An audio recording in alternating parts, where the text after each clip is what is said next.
আল্লাহ রাব্বুল আলামিনকে ভয় করা এটা কে শিখায়? রমাদান শিখায়। কে শিখায়? রমাদান শিখায়। আপনার বাড়ি 3 তলায়, আরেকজন 4 তলায়, আপনার চেয়ারটা আপনি আপনার ফ্লোর টাকা দিয়ে কিনছি 1,25,00,000 টাকা দাম, 57,000 টাকা স্কোয়ার ফিট। আমি আমার প্লেটে কি করব না করব তোর কাছে হিসাব নেওয়া লাগবে না। দরজা লাগায় দম করে দরজা লাগাই দিছে, রাত্রে 12টার সময় মশলা মারতেছে খ্যার খ্যার করে পুরা। আমার বাড়িতে আমি যা আই ক্যান ডু এনিথিং। আপনি ভাবতেছেন জি না, আপনি এখনো ন্যায়নিষ্ঠ হতে পারেন না। ইসলাম ধর্মটা হচ্ছে একটা এটিকেটের, ইসলাম ধর্মটা হচ্ছে একটা ম্যানারের। আপনার সাথে ঝগড়া করতে আসছিল, তারপরে আপনি বলছেন আমি রোজাদার, ঝগড়া করবো না তোমার সাথে। আল্লাহ বলছেন তোমাকে যেই আল্লাহ এই ট্রেনিং দিল সেই বান্দা তুমি ন্যায়নিষ্ঠ হতে পারো নাই, অপরকে কষ্ট দাও, অপরকে তুমি আরাম দাও না, অপরের হিসাব তুমি করো না। আল্লাহর কাছে আপনাকে হিসাব দেওয়া লাগবে।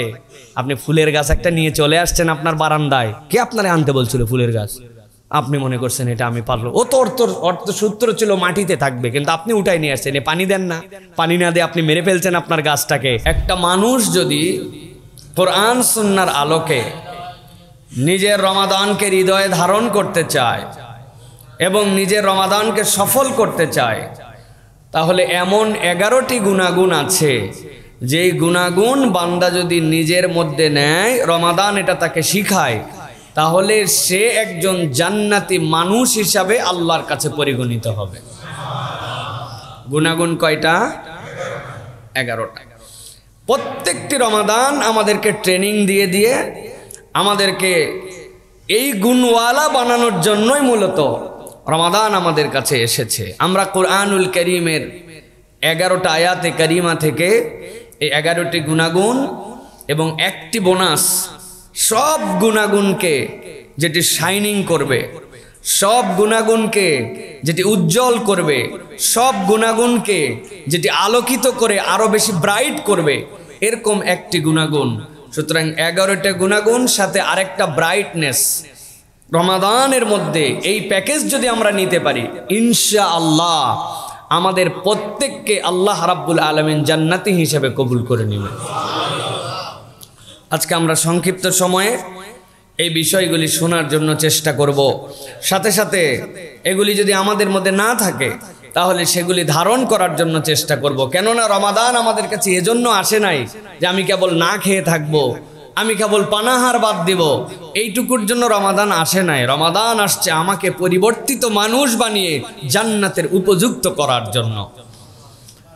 সুতরাং প্রিয় ভাইয়েরা, যেই গুণাগুণগুলির কথা আলোচনা করব, এর প্রথম গুণ যেটি আল্লাহ রাব্বুল আলামিন বলেছেন, সেটি হচ্ছে প্রত্যেক বান্দার জন্য জরুরি তার একটি বিশুদ্ধ হৃদয় অর্জন করা, বিশুদ্ধ অন্তরের মালিক হওয়া। যেই অন্তরটা তার বিশুদ্ধ এবং যেই অন্তরটা আল্লাহ রাব্বুল আলামিনের কাছে কবুল, ওইটাই হচ্ছে মূলত বিশুদ্ধ একটি হৃদয়। আল্লাহ রাব্বুল আলামিন বলছেন, দুনিয়ার মানুষ সব কিছু তোমার যেরকম ইবাদত বন্দেগী তুমি করো দেখা যায়, কিন্তু একটা ইবাদত, যে ইবাদত দুনিয়ার মানুষের কাছে প্রমাণ দেওয়ার সুযোগ নাই। আপনি সালাত আদায় করেছেন কি করেন নাই এইটা দুনিয়ার মানুষ দেখতে পায়। আপনি যাকাত দিয়েছেন কিনা কেউ না জানলেও আপনার ম্যানেজার বা যিনি হিসাব রাখে অন্তত মানুষ বুঝতে পারে এই লোকটার সম্পদ এরকম যাকাত দেয় না।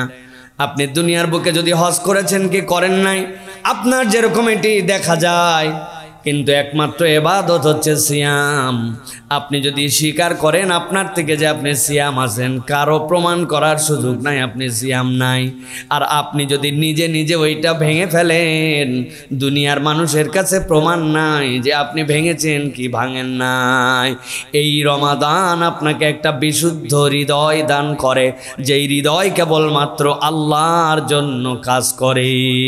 আল্লাহ বলছেন, আমি রব হিসাবে দেখতে চাই আমার বান্দা যেন বিশুদ্ধ হৃদয়ের মালিক হয়ে যায়। আল্লাহ রাব্বুল আমিন কুরআনুল কারীমের সূরা হাসর 10 নম্বর আয়াতের মধ্যে বলছেন, ওয়াল্লাযীনা জাউ মিন বাদিহিম ইয়াকুলুনা রাব্বানা ইগফির লানা ওয়া লিইখওয়ানিনা আল্লাযীনা সাবাকুনা। আল্লাহ বলছেন, দুনিয়ার মানুষ ভালো করে বোঝো, আমি রব্বুল আলামিন তোমাদেরকে অন্তর দিলাম, আবার ওই অন্তরের মধ্যে তোমাদের গিল, অন্তরের মধ্যে যে দেশ, অন্তরের মধ্যে যে বিদ্বেষ তৈরি হয়, ওইটা যদি তোমার অন্তরে থাকে, তোমার অন্তর বিশুদ্ধ অন্তর হতে পারে নাই। আল্লাহ বলছেন ইমানদারদের জন্য দায়িত্ব হবে, যেই মানুষেরা আমাদের আগে চলে গেছে ওই মানুষের জন্য তারা আল্লাহর কাছে দোয়া করে, রব্বানা ফির লানা, ও আমার রব, তাকে আমি চিনি না, সে কোন দেশে বসবাস করে তাও আমি জানি না, কিন্তু আমি একটা দাবি তার হয়ে তোমার কাছে ফরিয়াদ দেই, যেই মানুষটা ইমানের দৃষ্টিভঙ্গিতে আমার ভাই, আমি তার জন্য ফরিয়াদ দিচ্ছি, দুনিয়ার কোন প্রান্তে সে শুয়ে গেছে আমার জানা নাই, কিন্তু আমি বললাম রব্বানা ফির লানা ওয়া লিইখওয়ানিনাল্লাযীনা সাবাকুনা বিল ঈমান, আমার যেই ভাইটা ঈমান নিয়ে দুনিয়ার থেকে চলে গেছে, আল্লাহ তার ক্ষেত্রে তুমি ক্ষমাই কেবল করবে না, আমি আমার পক্ষ থেকে আরেকটা দাবি দিলাম, ওয়ালা তাজআল ফি কুলুবিনা গিল্লাল লিল্লাযীনা আমানু, ঈমানদারের ব্যাপারে, ঈমানদার ভাইয়ের ব্যাপারে আমার অন্তরের মধ্যে যেন কোনো বিদ্বেষ না থাকে, আমার অন্তরের মধ্যে যেন কোনো গিল না থাকে, আমার অন্তরটা যেন তার জন্য অশুদ্ধ চিন্তার অধিকারী না হয়। রব্বানা ইন্নাকা রাউফুর রহিম, আমার রব এটা সহজ কাজ নয়, এটা বড় কঠিন কাজ, কিন্তু আমি জানি আমার রব রউফ, আমার রব রাহিম, আমার রব চাইলে আমাকে এই নিয়ামত দিতে পারেন। এই জন্য ঈমানদার মাত্র আল্লাহর বান্দা হিসাবে নিজেকে যদি আল্লাহর কাছে উপস্থাপিত করতে চায়, অন্তরের মধ্যে হিংসা বিদ্বেষ, অন্তরের মধ্যে গিল রাখা যাবে না। পচা এক অন্তর নিয়ে আমি আল্লাহর সামনে হাজির হয়েছি, সিয়াম পালন করতেছি, আমি দেখাচ্ছি রব আমি তোমার জন্য না খেয়ে আসি, আমি তোমার জন্য পানাহার ত্যাগ করেছি, কিন্তু অপর মুসলমানের জন্য অন্তরের ভিতরে তার হিংসা, তার অন্তরের ভিতরে অপরের প্রতি খারাপ ধারণা, তার অন্তর ভর্তি অপরের জন্য অশুভ কামনা, অন্তর তার পবিত্র হয় নাই। আল্লাহ বলছেন ঈমানদারের জন্য তো তোমার ফরজ, তুমি আল্লাহর কাছে বলবে চিনি না আল্লাহ, সে আমার ঈমানদার ভাই, তুমি তাকে মাফ করে দাও, আর আমার সাথে তার অন্তরের যেন কোনো দূরত্ব না থাকে, এই দূরত্বটা তুমি দূর করে দাও। সুবহানাল্লাহ। এইটা হচ্ছে একটা সুগন্ধিযুক্ত অন্তর, এই অন্তরের দাম আল্লাহ বলছেন সবচেয়ে বেশি। এই অন্তর তুমি যদি গঠন করতে না পারো তাহলে তোমার কিচ্ছুই ঠিক হয় নাই। নবী করিম সাল্লাল্লাহু আলাইহি সাল্লাম বলছেন ইজা সালুহাত সালুহাল জাসাদু কুল্লু ওয়া ইজা ফাসাদাত ফাসাদাল জাসাদু কুল্লু আলা ওয়া হিয়াল কলব। উপরে পোশাক অনেক সুন্দর, চেহারাটাও এক্সিলেন্ট, 6 ফিট টল, দেখার কোনো সৌন্দর্যের অভাব নাই, কিন্তু নবী বলছেন তোমার ভিতরটা ঠিক হয় নাই, তোমার কিচ্ছু ঠিক হয় নাই, কেননা ওই কল্পটা যদি তোমার ঠিক না হয় তোমার কোনো কিছুই ঠিক হয় না। এই জন্য মানুষের জীবনে তার রিফ্লেকশনটা পড়ে অন্তর থেকে, সে অন্তরে যেরকম চিন্তা করে তার বাহ্যিকতায় রিফ্লেকশন সেটা হয়, বাহিরটা ভিতরে আসতে পারে না, কিন্তু ভিতরটা বাহিরে আসে। অতএব ঈমানদার মাত্র এই রমাদান থেকে আমাদেরকে সিদ্ধান্ত নিতে হবে, কোনো মুসলমানের প্রতি, কোনো ভাইয়ের প্রতি, কোনো প্রতিবেশীর প্রতি, কোনো আত্মীয় স্বজনের প্রতি মন ধরাধরি হয়েছে, যা হওয়ার হয়ে গেছে, আল্লাহ আমি এখন থেকে কারো জন্য অন্তরে আর কোনো হিংসা বিদ্বেষ লালন করি না। এই অন্তর গঠন করতে পারে যে জান্নাতি মানুষ সে। সুবহানাল্লাহ।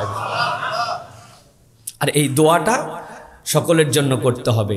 এই দোয়াটা যার জন্য করছি কিয়ামত পর্যন্ত যে ভাইয়ের আসবে ওই দোয়ার হকদার তাহলে আমি হব, কেননা আমার আরেক ভাইও যখন বলবে আল্লাহ সাবাকুনা বিল ঈমান, যারা ঈমানের উপরে চলে গেছে তুমি তাদেরকে মাফ করে দাও। আপনি কি জানেন কোন লোক আপনার এই দোয়ার হকদার হয়ে গেছে? আপনি আমি কেউ জানি না।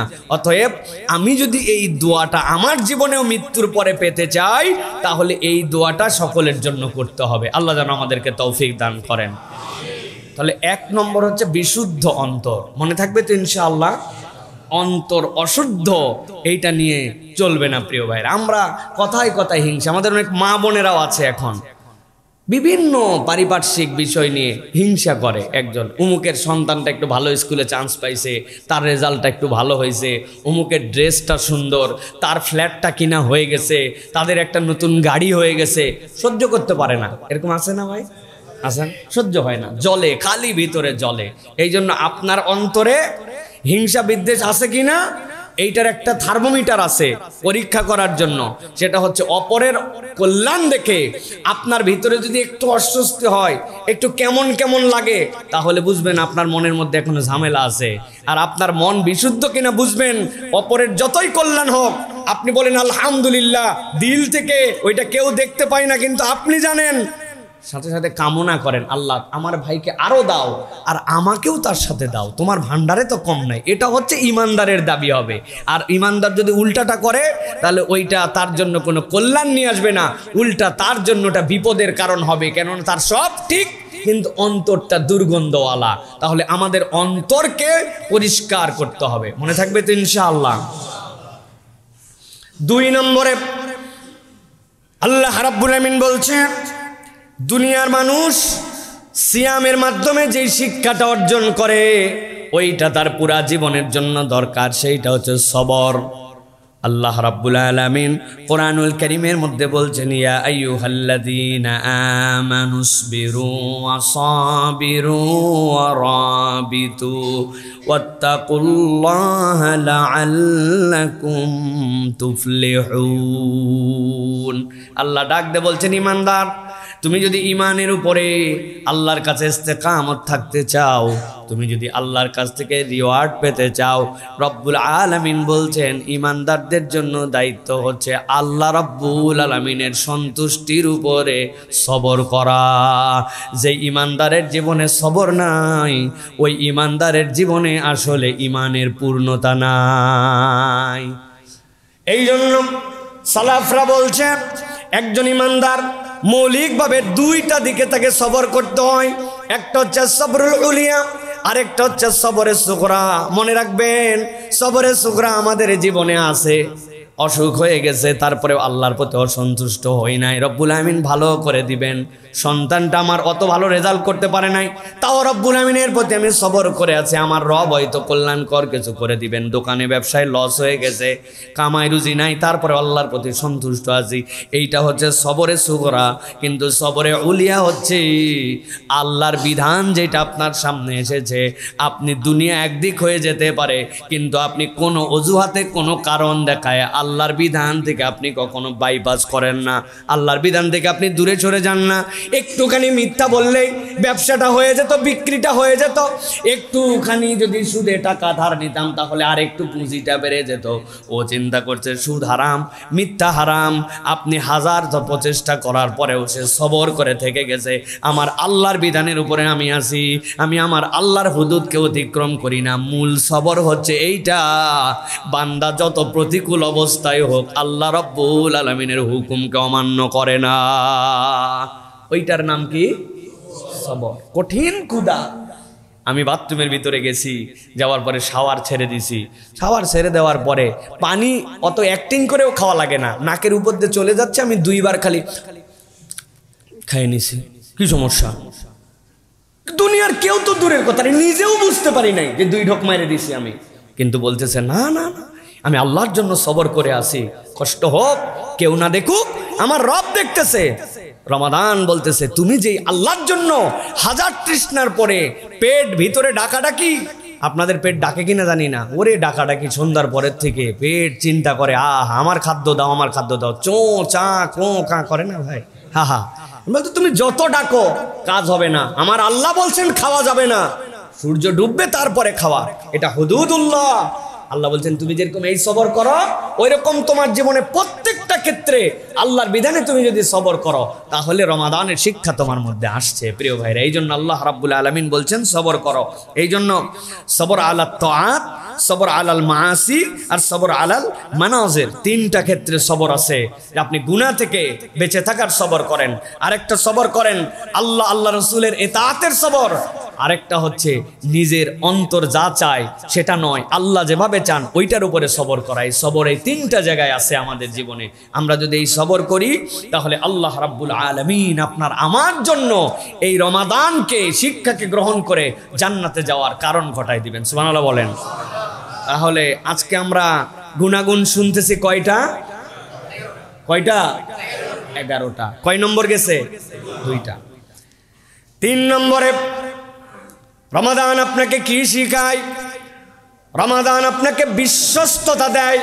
আল্লাহ বলছেন তুমি বিশ্বস্ততার গুণ অর্জন করো।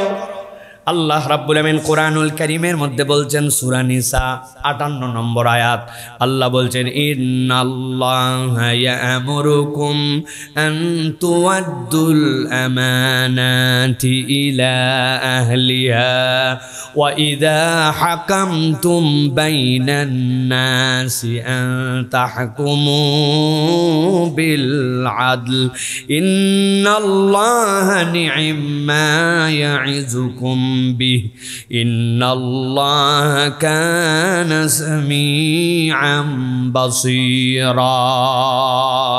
আল্লাহ রাব্বুল আমিন বলছেন, ও দুনিয়ার মানুষ, আমি তোমাদের জন্য দায়িত্ব দিলাম। ইন্নাল্লাহা ইয়া'মুরুকুম, আল্লাহ তোমাদেরকে নির্দেশ দিচ্ছেন, আন তুআদ্দুল আমানাতি ইলা আহলিহা, তোমার যে যে প্রাপ্য আছে ওই প্রাপ্য যার ওই অনুযায়ী তুমি তোমার আমানতদারিতা। আয়াত আল্লাহ রাব্বুল আমিন বলছেন, আল্লাহর পক্ষ থেকে নির্দেশ হচ্ছে তুমি যার হক আছে তার হকটা তুমি আদায় করে দাও। তোমার ওই হক আদায় করতে যে তুমি যেন কখনো 2 নম্বর করো না। আল্লাহ নবী এটার দৃষ্টান্ত উপস্থাপন করেছেন। তাফসিরে কুরতুবির ভিতরে এসেছে, মক্কার লোকেরা সোম আর বৃহস্পতিবার কাবার দরজা খুলে দিত। কাবার দরজা খুলে দেওয়ার পরে যারা পজিশন অনুযায়ী লোক অনুযায়ী ওই ব্যক্তিগুলা তখন খানায় কাবার মধ্যে ঢুকতো। খানায় কাবার মধ্যে ঢুকে ঢুকে সেই সময় তারা ইবাদত করত। নবী করিম সাল্লাল্লাহু আলাইহি সাল্লাম কোনো এক সোমবারে খানায় কাবার দরজা তখন খুলে দেওয়া হয়েছে। খানায় কাবার চাবির মালিক ছিল তখন ওসমান বিন তালহা। নবীজি বললেন, ওসমান, আমার তো হৃদয়ের মধ্যে চাই আমি একটু কাবার ভিতরে ঢুকবো। ওসমান ইবনে তালহা সাথে সাথে বলল, মুহাম্মদ, খবরদার তুমি খানায় কাবার ভিতরে ঢোকা তো দূরের কথা, এরকম কোনো ইচ্ছাও পোষণ করবে না, গেট আউট। আল্লাহ নবীকে এমনভাবে শাসায় দিছে, সাথে সাথে কিছু কটু কথাও শোনায় দিছে। আল্লাহ নবী কিচ্ছু বলেন নাই। নবী করিম সাল্লাল্লাহু আলাইহি ওয়াসাল্লাম তাকে বললেন, এমন একদিন আসবে ওসমান ইবনে তালহা, জেনে রাখো ওই চাবির মালিক আমি মুহাম্মদ হয়ে যাব। নবীজি সাল্লাল্লাহু আলাইহি সাল্লাম মক্কা বিজয় হয়ে গেল। মক্কা বিজয় হওয়ার পরে আল্লাহ নবী সাল্লাল্লাহু আলাইহি ওয়াসাল্লামের ভয়ে তটস্থ সবাই, কিন্তু নবীজি জেনারেল ক্ষমা করে দিলেন, কেবল 11 জন ব্যক্তিকে ক্ষমার বাহিরে রাখলেন। আল্লাহ নবী বলে দিলেন, ওরা যদি খানায় কাবার গিলাপ ধরেও চলে তাদের জন্য বিচার করা হবে, কেননা এই মানুষগুলা হত্যাকারী ছিল, এই মানুষগুলা লুণ্ঠনকারী ছিল। ইসলাম হত্যাকারী, লুণ্ঠনকারী, ব্যভিচারীর জন্য কোনো ক্ষমার সুযোগ রাখে নাই। নবী করিম সাল্লাল্লাহু আলাইহি ওয়াসাল্লাম এরপরে খবর দিতে বললেন, ওসমান বিন তালহা কোথায়, ডাক দাও তো। ওসমান বিন তালহার হৃদয়ের মধ্যে আর পানি নাই।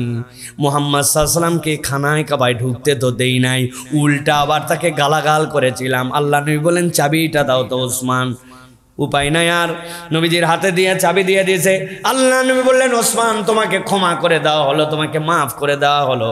এরপরে আল্লাহ নবী চাবি খুলে খানায় কাবার ভিতরে ঢুকলেন, খানায় কাবাকে পরিষ্কার করলেন। আল্লাহ নবী সেখানে আল্লাহর জন্য সিজদায় পড়ে গেলেন।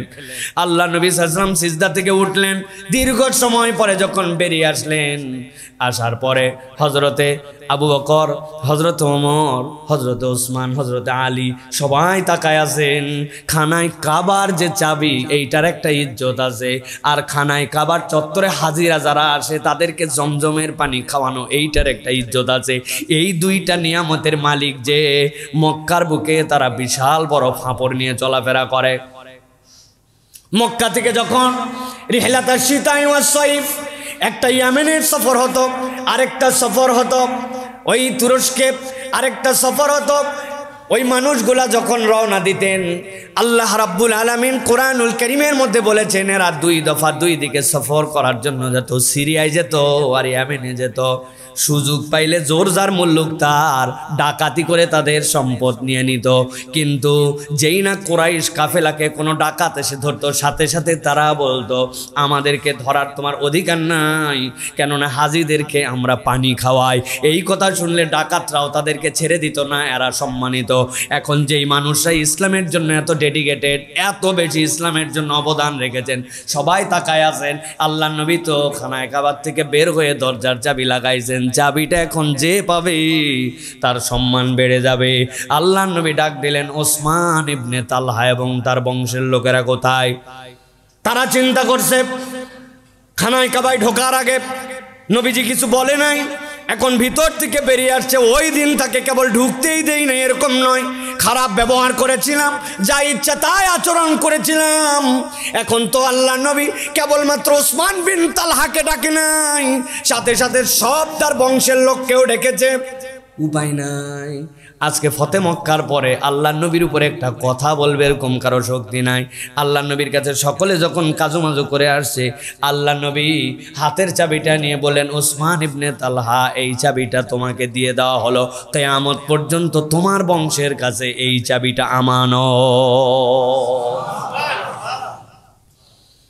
আল্লাহ রাব্বুল আলামিন বলছেন ওসমান ইবনে তালহার ওই ঘটনা, ইন্নাল্লাহা ইয়া'মুরুকুম আন তু'আদ্দুল আমানাতি ইলা আহলিহা, যার প্রাপ্য এটা যদি আমানতের সাথে তুমি আদায় করে দাও তাহলে তুমি আল্লাহর কাছে বিশ্বস্ততা অর্জন করতে পারবে। সাথে সাথে দায়িত্ব দেওয়া হলো, ওয়া ইযা হাকামতুম বাইনান নাসি আন তাহকুমু বিল আদল, বান্দার সাথে যখন তোমার বিচার ফয়সালা আসবে তখন দল দেখা যাবে না, পার্টি দেখা যাবে না, আত্মীয় দেখা যাবে না, তখন ইনসাফের সাথে ন্যায় বিচার করা ইমানদারের দায়িত্ব।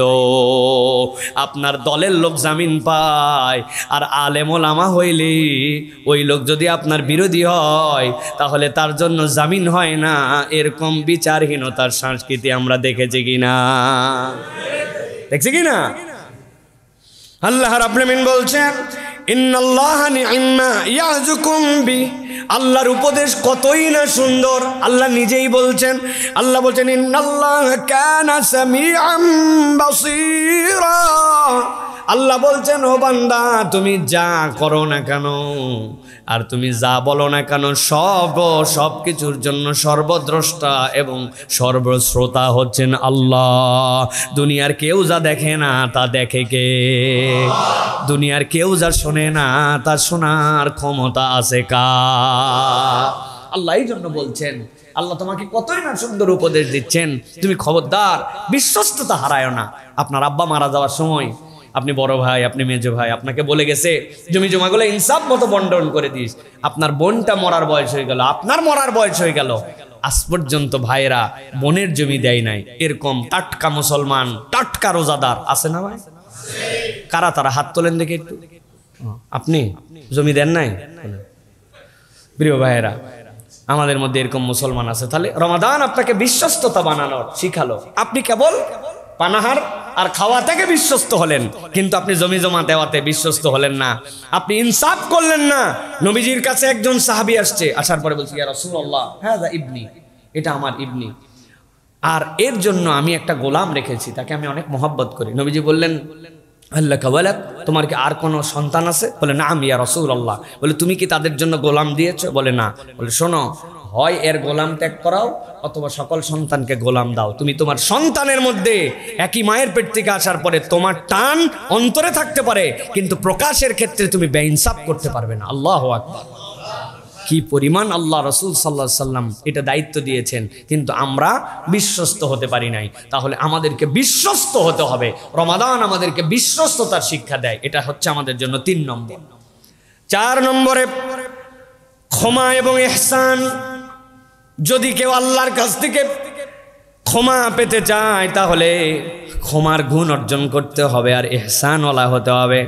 আমি একটা আয়াতে কারিমা আপনাদের কাছে বলবো, অবাক হয়ে যাবেন। রব্বুল আলামিন কি পরিমাণে এই জায়গাতে একটা দলের অপরাধের কথা বর্ণনা করেছেন। সূরা মায়েদা 13 নম্বর আয়াত। আল্লাহ রাব্বুল আলামিন বলছেন, ফাবিমা নাকদিহিম মিসাকাহুম লাআন্নাহুম। আল্লাহ বলছেন এমন একটা দল, যেই দল শাস্তির উপযুক্ত, যেই দল লানত প্রাপ্ত, যেই দল আল্লাহ রাব্বুল আলামিন কর্তৃক অভিশপ্ত। অভিশপ্তের কারণ কি ছিল? আল্লাহ বলছেন নাকদিহিম মিসাকাহুম, এই মানুষগুলা অঙ্গীকার কখনো ঠিক রাখে নাই।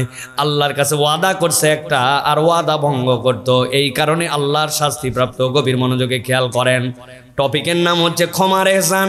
কিন্তু আল্লাহ কি বলছেন খেয়াল করেন, আল্লাহ বলছেন এই মানুষেরা অঙ্গীকার রাখতো না, এই জন্য আল্লাহর পক্ষ থেকে এই মানুষগুলা সব সময় অভিশপ্ত। আল্লাহ বলছেন তাদের আরেকটা দোষ, ওয়াজআলনা কুলুবাহুম কাসিয়া, এই মানুষগুলা যখন অঙ্গীকার ভঙ্গ করেছে, ওয়াদা করে ওয়াদা রাখে নাই, তখন শক্ত হয়ে গেছে। ওই অন্তরের মধ্যে আর কোনো রকম দয়া নাই, ওই অন্তর আল্লাহর দিকে বিনয়ী হয় না। এটা তাদের 2 নম্বর অপরাধ। আল্লাহ বলছেন 3 নম্বর অপরাধটা আরো সাংঘাতিক, ইউহাররিফুনাল কালিমা আম মাওয়াদিই, ওই ব্যক্তিরা আল্লাহর কথাগুলাকে ইচ্ছামতো পরিবর্তন করে দিত। নিজেদের স্বার্থে যা দরকার ওইটা রাখতো, আর নিজেদের স্বার্থে যেটা দরকার নয় আল্লাহর কথাকে পর্যন্ত তারা বিকৃত করতে একটুকু তাদের হাত পা কাঁপতো না, একটু তাদের মনের মধ্যে কোনো রকম কষ্ট হতো না। আল্লাহ রাব্বুল আলামিন বলছেন, ওয়ালা তাযালু তাত্তালিউ আলা খায়িনাতিন মিনহুম ইল্লা কলিলা, আল্লাহ বলছেন আর এই মানুষগুলা আরেকটা দোষ তাদের মধ্যে ছিল, এই মানুষগুলা আল্লাহ রাব্বুল আলামিনের হুকুম আহকাম থেকে অল্প সংখ্যক ছাড়া তারা পৃষ্ঠ প্রদর্শন করতে একটুকু তাদের কাছে কোনো রকম আল্লাহ রাব্বুল আলামিনের জন্য ভয় হতো না।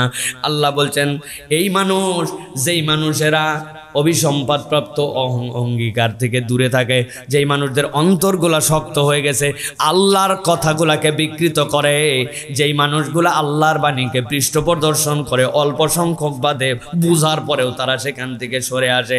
আল্লাহ বলছেন এত অপরাধ থাকার পরেও নবী আপনাকে দায়িত্ব দেওয়া হলো ফাআফু আনহুম ওয়াসফাহ, 1 নম্বর দায়িত্ব আপনি তাদেরকে ক্ষমা করে দেন, আর আপনি তাদেরকে এড়িয়ে চলেন, পাশ কাটিয়ে চলেন। এই মানুষগুলার সাথে সম্পর্ক রাখবেন না, ঘনিষ্ঠতা থাকবে না, কিন্তু এই মানুষগুলাকে আপনি পারলে ক্ষমা করে দেন। একবার চিন্তা করে দেখেন এই মানুষগুলার অপরাধ আল্লাহর সাথে কত, আল্লাহ বলছেন তারপরেও আপনি তাদেরকে ক্ষমা করে দেন। আল্লাহ রাব্বুল আমিন বলছেন ইন্নাল্লাহা ইউহিব্বুল মুহসিনিন, নিশ্চয় রব তাকে পছন্দ করেন যেই ব্যক্তিরা ইহসানওয়ালা। অতএব আল্লাহর কাছে যদি আমি ক্ষমা পেতে চাই, তাহলে মানুষকে ক্ষমা করা, ভুলকে ক্ষমা করা, এটা হচ্ছে ইমানদারের অন্যতম ভূষণ হবে। এখনকার সমাজে আমরা খুব টাইট হয়ে গেছি, ভুল করছে তার একটা পানিশমেন্ট লাগবে, ভুলই এটাকে আমরা কখনো আর নিজের মনে করে, আপন মনে করে এটা আমরা ক্ষমা করতে পারি না। অথচ আল্লাহর কাছে বান্দা যদি ক্ষমা পেতে চায়, তাহলে বান্দাকে ক্ষমা করতে জানতে হবে। হজের সফরে আপনাদের কাছে বলেছিলাম এর আগে, আমার এক মুরব্বী আরাফার ময়দানে আমি বক্তব্য দিচ্ছি, ওই সময় বললাম আসেন আমরা আমাদের টোটা ফাটা ভুল ভ্রান্তি যা আছে সবাইকে ক্ষমা করে দেই। এক মুরব্বী বলতেছে, বাবাজি সব ক্ষমা করতে পারলেও আমি একটা লোককে ক্ষমা করতে পারবো না, এই লোক আমার এমন একটা কথার কষ্ট দিছে, কলিজাটা মনে হচ্ছে ফুটা হয়ে গেছে আমার, এই ক্ষমা আমি করতে পারবো না। আমি রাগের মাথায় একটুখানি কৌশল করে ওনাকে ধাক্কা দেওয়ার জন্য বললাম যে চাচা আপনি যদি ওনারে ক্ষমা করতে না পারেন, আল্লাহ আপনারে ক্ষমা করবে না।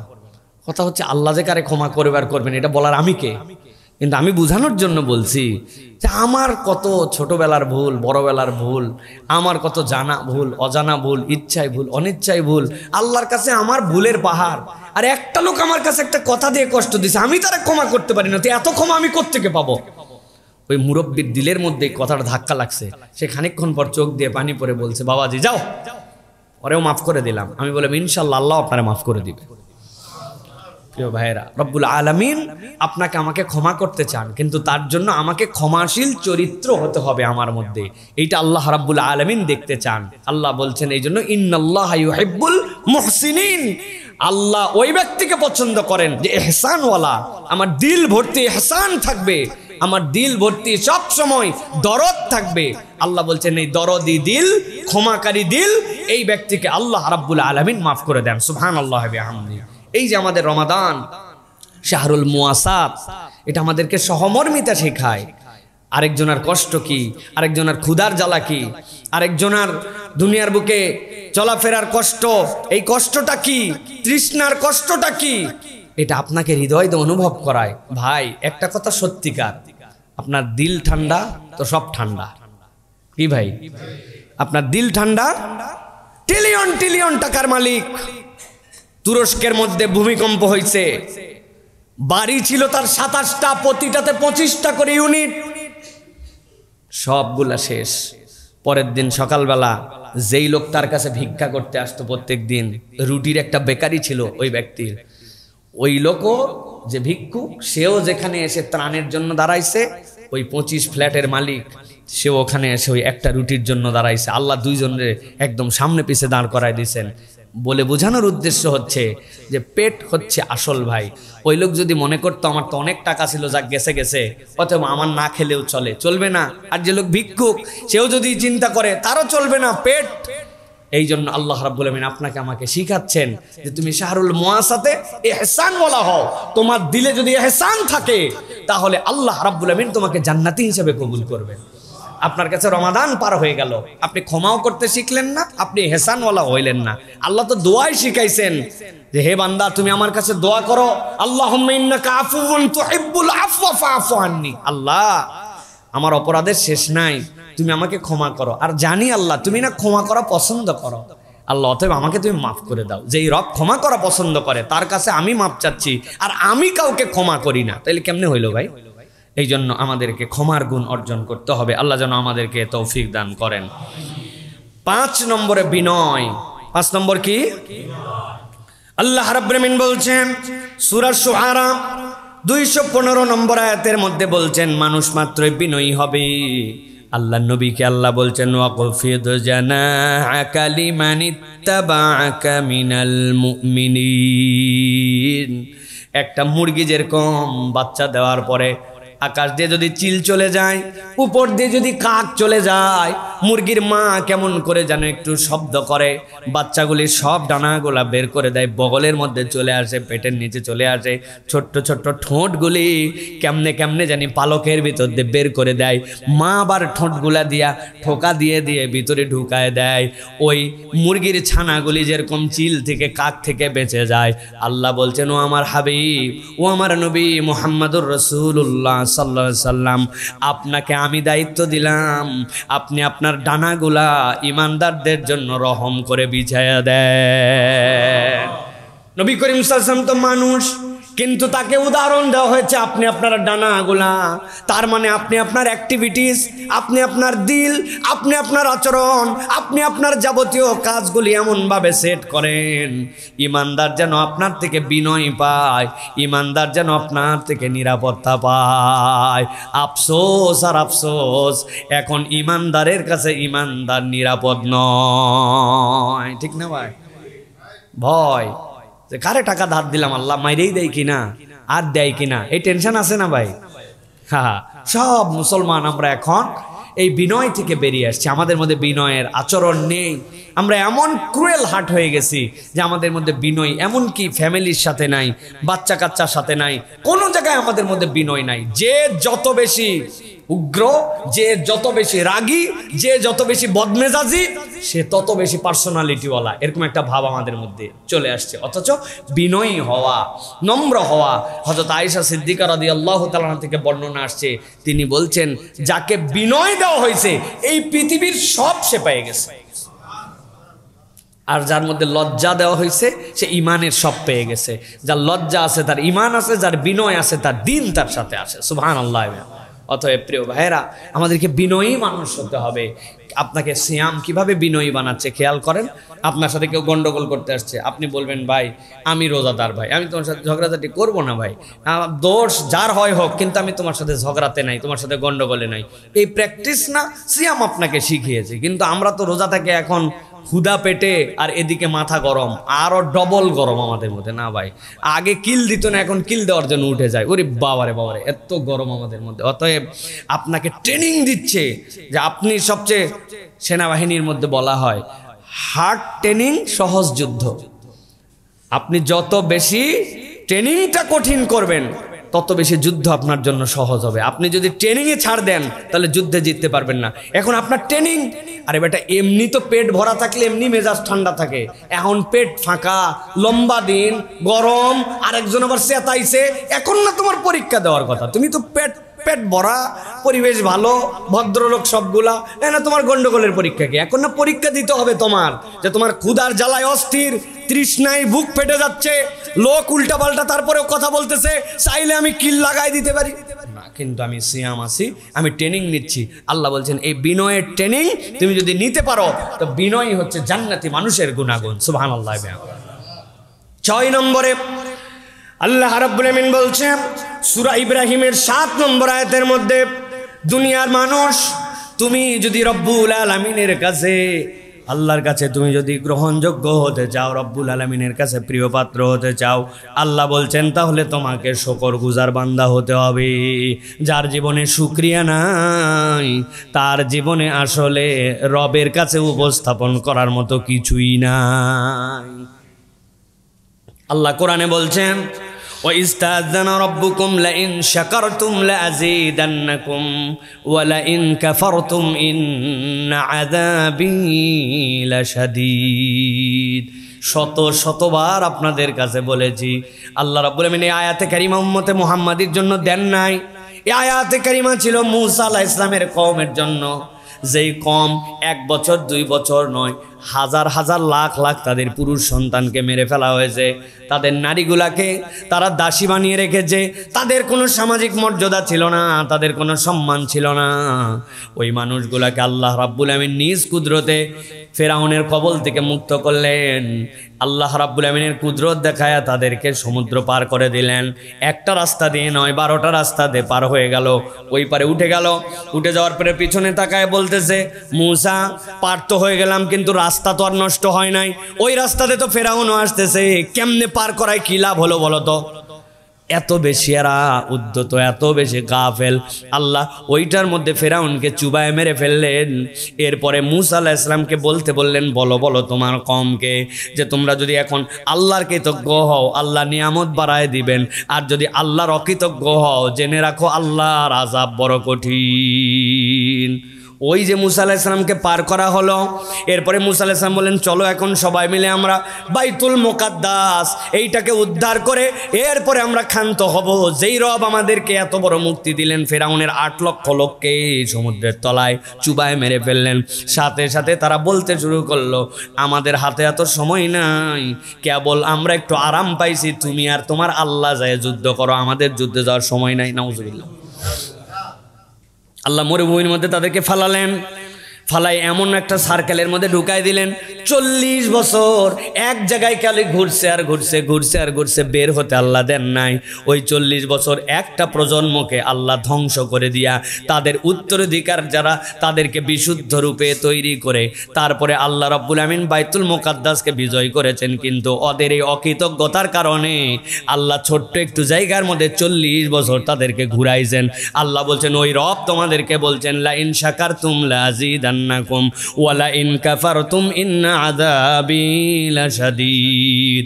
আমি আল্লাহ দায়িত্ব দিলাম তুমি আল্লাহর প্রতি কৃতজ্ঞ হও, আল্লাহর কৃতজ্ঞ হলে নিয়ামত বেড়ে যাবে, আর আল্লাহর অকৃতজ্ঞ হলে আযাব আসবে। অতএব আল্লাহর কৃতজ্ঞ বান্দা হওয়া, রব্বুল আলামিন আপনি আমাকে যে নিয়ামত দিয়েছেন ওই নিয়ামতের প্রতি আমি সন্তুষ্ট, আমি আপনার প্রতি সন্তুষ্ট। ওই নিয়ামতে সন্তুষ্ট কোনটা? রব আপনি আমাকে ঈমান দিয়েছেন, আপনি আমাকে ঈমানের মালিক বানিয়েছেন। অনেক কিছু না থাকতে পারে কিন্তু পৃথিবীর সব মানুষ থেকে আমি আলাদা, আমাকে আপনি ঈমানের দর্শন দিয়ে আপনি আমাকে জান্নাতের পথে নিয়েছেন। আমার বাড়ির ধারে 3 প্রজন্ম অন্য ধর্মাবলম্বী লোক আছে, তার দাদাও ছিল অন্য ধর্মাবলম্বী, বাপ ও তার সন্তানও, আর তার সাথে একই ওয়াল। আল্লাহ আপনি আমাকে মায়ের পেটের থেকে ঈমানের নিয়ামত দান করেছেন, এর থেকে বড় দয়া আমার জন্য কি হতে পারে? আপনার বাজারে এরকম লোক আছে না? 4 প্রজন্ম ব্যবসা করে অমুসলমান আছে না? আপনি কেনাকাটা করেন তাদের দোকান থেকে, এরকম লোক আছে না? আপনি চুল কাটান, এরকম লোক আছে না? 5 প্রজন্ম। তা আপনি আপনার আমার কি এমন যোগ্যতা, কি এমন আল্লাহর জন্য আমরা করে ফেলছি যে আল্লাহ আমাকে অটোমেটিক দৌলতে ঈমান দিলেন, আর ওই বেটা ঈমান পাইল না। আল্লাহু আকবার। আল্লাহ বলছেন তুমি যদি কৃতজ্ঞ হও আমি রব এই নিয়ামত বাড়াই দিব, আর যদি কৃতজ্ঞ না হও খালি আল্লাহর তালাশির মধ্যে আছে, আল্লাহ খালি দিল না দিল না, পাইলাম না পাইলাম না, মানে আল্লাহরে শুধু ব্লেম করার উপর আমি আছি। না ভাই, আল্লাহর কাছে শুধু ব্লেম করার উপরে আছে। আপনি এই জন্য খুঁজে খুঁজে আল্লাহর নিয়ামতের কৃতজ্ঞতা আদায় করেন। আল্লাহ রাব্বুল আলামিন বলছেন আমি তোমাকে কেমনে বাড়াতে হয় আমি তোমাকে বাড়াই দেবো। সুবহানাল্লাহ। রমাদানে চুপ করে থাকবেন, এটা একটা আমল। রমাদানের এই আমল আমাদের নাই। রমাদানে একটা মুরাকাবা থাকবে আপনার, দিন রাত মিলায়া 20 মিনিট কারোর সাথে কোনো কথা নাই, দুনিয়াবি কোনো কিছু নাই, মোবাইল থেকে ডিট্রাস্ট, সব কিছু থেকে নিরিবিলি আপনি আল্লাহর কাছে চুপ করে ভাবতেছেন আর আল্লাহর কাছে কৃতজ্ঞ হচ্ছেন যে আপনি আল্লাহ তুমি যে আমাকে কত দয়া দিছো, কি আমি হতভাগা যে আমি এটা চিন্তার মধ্যেও আনতে পারি না। আল্লাহ তুমি আমাকে একটু স্মরণ করায় দাও তো আল্লাহ যে আমার প্রতি কত দয়া। আল্লাহু আকবার। বাজার করলে আমি মুখ দিয়ে খাই, কিন্তু আমার অক্সিজেন তো আমার কিনে খাওয়া লাগে না। আল্লাহ আমার যদি অক্সিজেন কিনে খাওয়া লাগতো তাহলে তো আমি শেষ হয়ে যেতাম। আল্লাহ আমার গাড়িতে প্রত্যেক সপ্তাহে মোবাইল দেওয়া লাগে, কিন্তু তুমি এই যে আমার ঘাড় অনবরত নড়াচ্ছি, আমার মুখগুলো অনবরত এই যে কথা বলতেছি দাঁতের এটা নড়ে যাচ্ছে, কে এই জায়গায় মোবাইল দিয়ে দিল, কে এই জায়গায় গিরিজ দিয়ে দিল। আমার চোখের পাতা যদি শুকিয়ে যেত তাহলে তো আল্লাহ একবার দুইবার ফেললে আমার চোখের উপর দিয়ে আঁচড় পড়ে আমার চোখ অন্ধ হয়ে যেত। আল্লাহ এই চোখের মধ্যে অনবরত কে এই লিকুইডটা দিয়ে দিচ্ছে। আলহামদুলিল্লাহ আল্লাহ আমি তোর কৃতজ্ঞতা আদায় করতে পারি নাই আল্লাহ প্রপারলি। আল্লাহ তোমার প্রতি আমার কৃতজ্ঞতা। আপনি 20 মিনিট এরকম নিরিবিলি, রমাদানের এটা অন্যতম আমল। হাজার আমল করি আমরা, দোয়া করি আমরা, অনেক কিছু করি আমরা, কিন্তু আল্লাহর জন্য ব্যক্তিগতভাবে চুপ করে থেকে নীরব হয়ে মুখ বন্ধ করে আল্লাহর জন্য একটু একাকিত্ব সময় কাটানো, এটা আমাদের জীবন থেকে হারায় গেছে। ঠিক না ভাই? কোলাহল আমাদেরকে ব্যস্ত করে দিয়েছে, কোলাহল আমাদেরকে আকৃষ্ট করে ফেলেছে, কিন্তু নীরবতা আমাদেরকে আকৃষ্ট করছে না। বান্দার জীবনে একটা নীরবতার সময় দরকার। বান্দা চুপ করে থাকবে, একাকী হয়ে যাবে, কিচ্ছু পড়তে হবে না, চুপ করে আসেন আপনি, একদম চুপ, কথাও বলি না, কিচ্ছু না, নীরব, আমি আল্লাহর জন্য নীরব, কোনো তসবিহ তাহলিল না, এমনকি আল্লাহর হামদও করতেছেন না, কিন্তু আপনি চুপ আছেন। এটা আপনার পার্সোনাল টাইম। বড় বড় নিঃশ্বাস নেন, লা ইলাহা ইল্লাল্লাহ বলে বলে আপনি বড় বড় নিঃশ্বাস নিয়ে বুক ভর্তি নিঃশ্বাস, আস্তে আস্তে করে নিঃশ্বাসটুকু ছাড়েন আর আল্লাহ রাব্বুল আলামিনকে স্মরণ করেন। সুবহানাল্লাহ গুলা একবার নখে হাত দিছেন, এক সুবহানাল্লাহর মধ্যে কত কি আছে। আপনি সুবহানাল্লাহ সুবহানাল্লাহ সুবহানাল্লাহ এত জোরে যান কেমনে? আপনি একদিন 33 বার সুবহানাল্লাহ পড়তে 33 মিনিট লাগবে। আল্লাহ আমি সুবহানাল্লাহ বলতেছি তোমার জন্য, তুমি পবিত্র, তুমি এমন রব যাকে দেখার জন্য আমার বড় আকর্ষণ। সুবহানাল্লাহ। আসমানটা কিভাবে সৃষ্টি হলো? আমার 10 ফিট বাই 10 ফিট ঘরে 4টা খুঁটি, আসমানে কোনো খুঁটি নাই। সুবহানাল্লাহ সুবহানাল্লাহ। আল্লাহ রে, আমার অল্প একটু পানি টেনে নিয়ে ট্যাঙ্কির মধ্যে উঠানো লাগে, আমি না পানি উঠালাম, উপরে কত ময়লা পানি, কেমনে ফিল্টার হয়ে আবার নিচে পানিটা চলে গেল। সুবহানাল্লাহ। আল্লাহ তুমি আমার সন্তানটাকে আমার জন্য দান করেছো। পৃথিবীতে কত নিঃসন্তান দম্পতি আছে, কত প্রতিবন্ধী আছে, কিন্তু তুমি আমার সন্তানটাকে সুন্দর রেখেছো। সুবহানাল্লাহ। আপনি ভেবে ভেবে 33টা আল্লাহর এরকম গুণাগুণ দিয়ে সুবহানাল্লাহ বলেন, আলহামদুলিল্লাহ বলেন, আল্লাহু আকবার ভেবে ভেবে বলেন। আপনি 100টা এরকম ওজিফা 20 মিনিট ভেবে বলেন, দেখেন আপনার হৃদয়টা ভরে যাবে, আল্লাহ আপনাকে নিয়ামত দিয়ে ভাসায় দিবে। সুবহানাল্লাহ। রমজানে বহু আমল করলাম, নীরবতার আমল আমাদের নাই।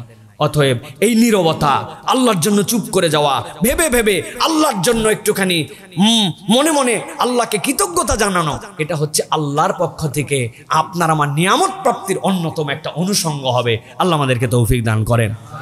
বাসায় সবাই ঘুমায় গেছে, চুপ করে উঠে যাবেন। উঠে গেলাম, উঠে যাই একাই। অনেক লোকের সামনে অনেক কিছু হয় না ভাই, কেউ জেনে ফেললে আমল করে মজা পাওয়া যায় না। সবাই ঘুমাই গেছে, উঠে গেছে, আপনি টার্গেটে আসেন, আজকে সবাই ঘুমাইছে, 20 মিনিট কেউ জানবে না। চুপ করে একটু ড্রয়িং রুমের ফাঁকে, চুপ করে একটুখানি টেবিলের ফাঁকে যাই একটুখানি 2 রাকাত সালাত আদায় করে বসে গেছেন। বসে একটু দেখবেন দিল দিয়ে 1 দিন 2 দিন প্র্যাকটিস করেন, দিলের মধ্যে একটা তৃপ্তি পাবেন যে আমি আল্লাহর কৃতজ্ঞ বান্দা হতে চাই। আল্লাহ আমি তো জানি না কেমনে তোমার কৃতজ্ঞ হতে হয়, আল্লাহ তুমি সেটাও আমার অন্তরের মধ্যে দিয়ে দাও রব্বুল আলামিন। আপনি যদি এইরকম করে আল্লাহর হামদ করেন, ইনশাআল্লাহ আল্লাহ রাব্বুল আলামিন আপনার আমার নিয়ামত বাড়ায় দিবেন। বলেন আল্লাহুম্মা আমিন। তাহলে আল্লাহর শুকর মনে থাকবে এটা ইনশাআল্লাহ। 7 নম্বরে ভয়।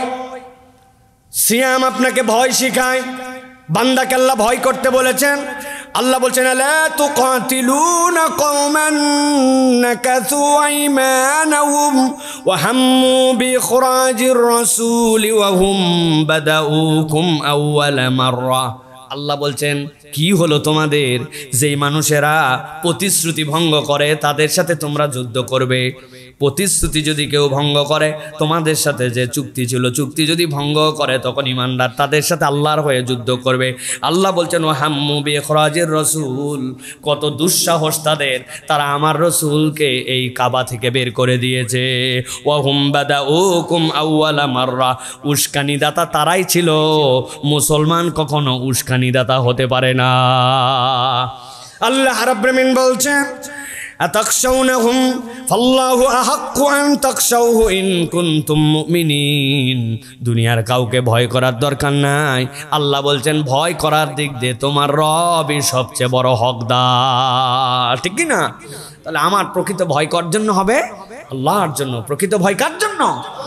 প্রকৃত ভয় হবে সিসি ক্যামেরার জন্য, ঠিক না ভাই? দুদকের জন্য। হ্যাঁ প্রিয় ভাইরা, এগুলো তো সব আমরা দেখে ফেলেছি। সিসি ক্যামেরার ভয় আমাদেরকে কি দিতে পারে, দুদকের ভয় আমাদেরকে কি দিতে পারে। দেশকে ফকির বানায় দেওয়ার জন্য যা করা লাগে সব করতে পারে, অথচ সব আইন কানুনই ছিল। প্রিয় ভাইরা, এই জন্য আমরা বলবো আল্লাহ রাব্বুল আলামিনকে ভয় করা, এটা কে শিখায়? রমাদান শিখায়। কে শিখায়? রমাদান শিখায়। এই জন্য আমরা আল্লাহকে ভয় করে পানি খাই না, আল্লাহকে ভয় করে আলহামদুলিল্লাহ পানাহার করে না, কিন্তু টেবিলের নিচ দিয়ে ঘুষ খায়। আছে না ভাই? আহা, বিরাট বড় রোজাদার, উনার দোকানের মধ্যে 2 নম্বর মাল 1 নম্বর করে বেচে ফেলে, আল্লাহর জন্য সে না খাই আছে।